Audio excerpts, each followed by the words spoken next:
What's going on, guys? It's Zach here, bringing us another fantasy football video. And this is I'm going to go over the zero RB draft strategy. This will be my second video in the draft strategy series. I've already touched on robust RB, and then I'll be touching on zero RB right now, and then I'll try and do one on hero RB, and I'll talk about how you can sort of approach your drafts a little bit differently if you want to take a quarterback or a tight end early as well, because I think that's really important. So these videos are a lot of fun. It's sort of fun to see how different teams turn out with different approaches that you take, and sort of try and figure out which ones are most viable this season, try and figure out which ones work out best during different situations, and just sort of going to be really useful to sort of have all these in mind when we get towards draft season, which is really coming up. It's early July, almost getting into mid-July right now, so we're really getting towards the real heat of the NFL off season. It's going to be a lot of fun here. So yeah, with that, let's just start getting into the overview.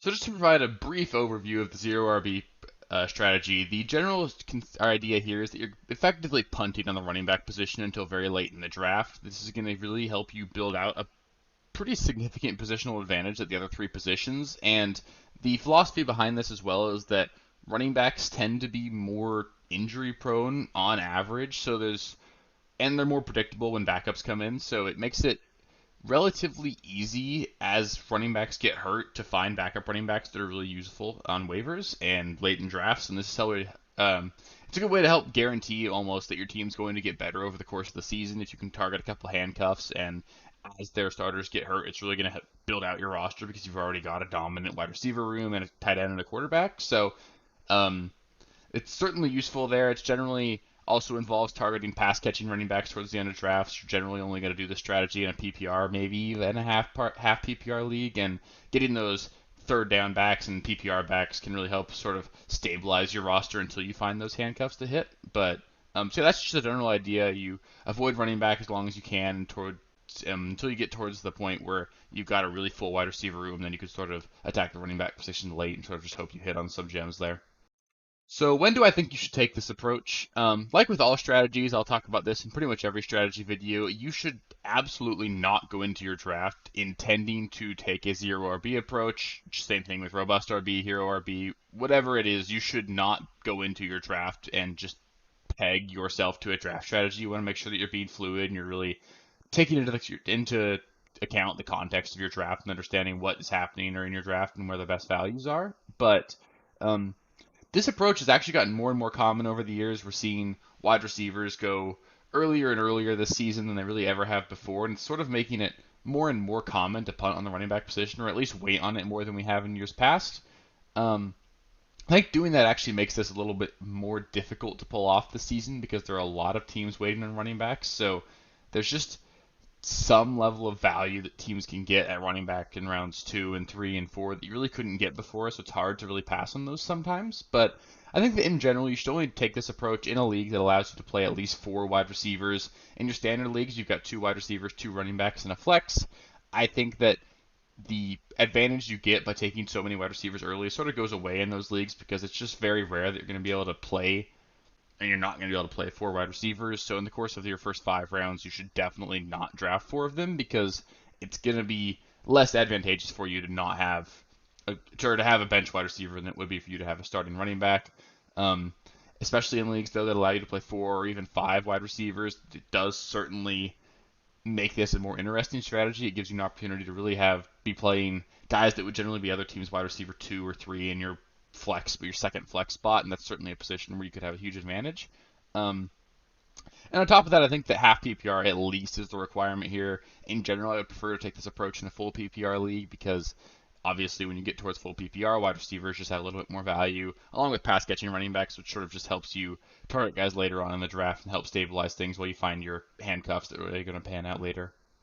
So I put together a couple of example builds just at 4 different draft slots, just like an early, a couple middle round picks, and a couple later draft order, or and a later draft pick, just to sort of show how you can sort of build a team here. For the first example build, if you have pick 1, I have us taking Justin Jefferson, T. Higgins, Jalen Hurts, Mike Williams, and Brandon Ayuk. So in this example, you've got a top 3 quarterback, and you've got yourself 4 really solid wide receivers. As you can see here, you would obviously have a positional advantage at the quarterback position, and you'd probably have the best wide receiver room in your league. So certainly something that could play in or come into play with the first overall pick here.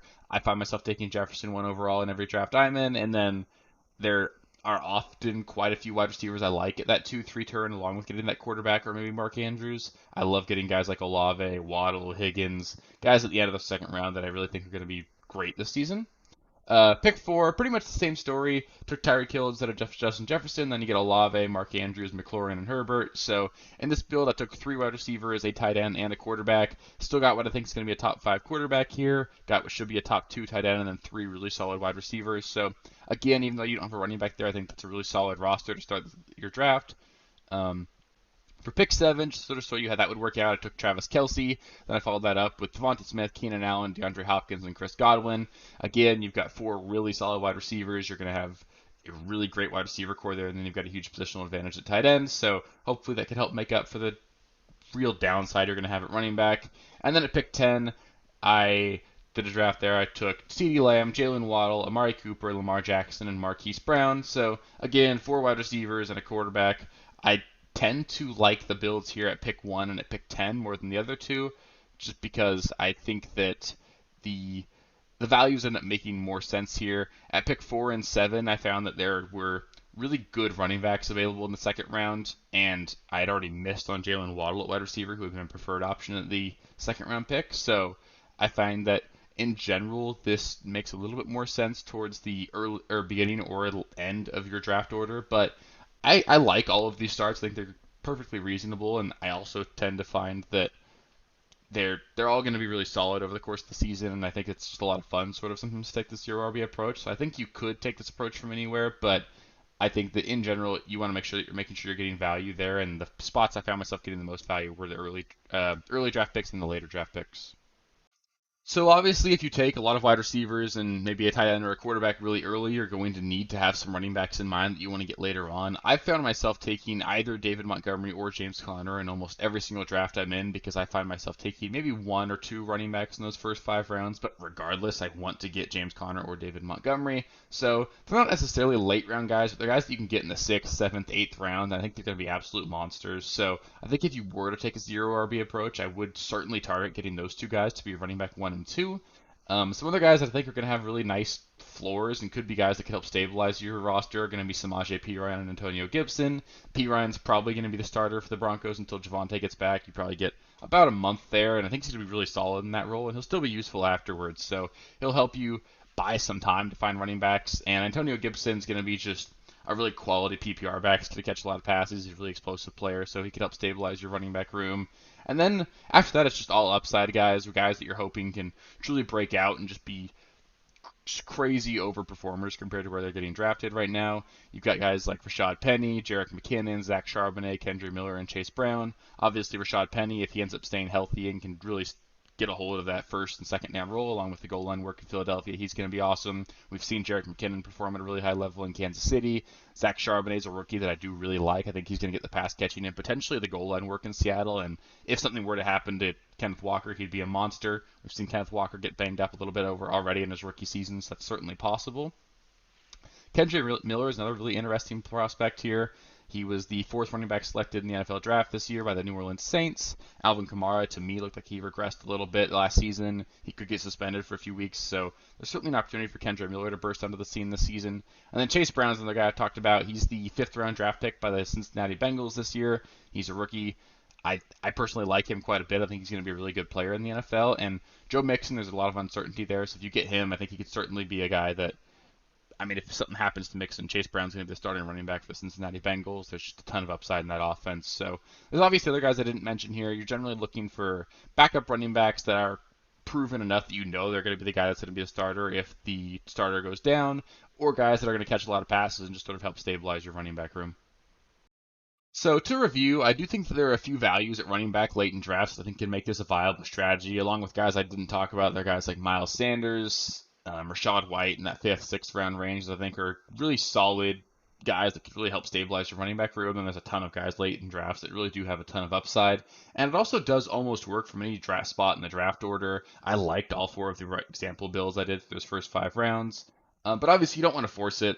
There are certainly going to be opportunities to get your crazy value. For example, if at pick 4, if in that mock draft the first 3 picks were Ja'Marr Chase, Justin Jefferson, Tyreek Hill, obviously you're going to take Christian McCaffrey there. You don't want to just force yourself into a zero RB build. You need to understand when there's going to be significant value, you should just take the best player available. I don't think there's anything special about a 0 RB build that just gives you a advantage over your league mates. So I think it's okay. It's something you can get away with, but I wouldn't go into your draft trying to do it. Um, in PPR leagues that allow 4 or 5 wide receivers, this can give you a really huge advantage. I've found that in my home league, we have 3 wide receivers and 2 flex spots. We can play up to 5 wide receivers. I've found that there have been several teams that were successful in doing that in this league. So if you're in a league like that, I think it does make a lot of sense. But if you're in a 2 wide receiver league, you're just going to be kicking yourself for not having a good running back room. It's going to be too important for you. You need to make sure you have that. And on top of that, I think there's a lot of risk associated with taking this strategy. You're basically accepting that you're going to have an underwhelming running back room, especially at the start of the season. So I've done this a few times in leagues. I generally find that I start pretty slow when I do that. It's just hard for me to find a quality running back room to start the season, and then I'm spending my whole season, all of my waiver acquisitions are just trying to build out that running back room, make it more competent. And a couple times it's worked out. Maybe you can get your running back room good by the end of the regular season. Hopefully you can squeak into the playoffs. Then you've got a really good running back room and you already have that positional advantage wide receiver. So it's certainly an approach you can take, but I find it really hard to be a team that really earns that top 1 or 2 seed in your leagues because you're going to probably have a slow start and it's going to make it more difficult for you come playoff time because you probably won't have a bye.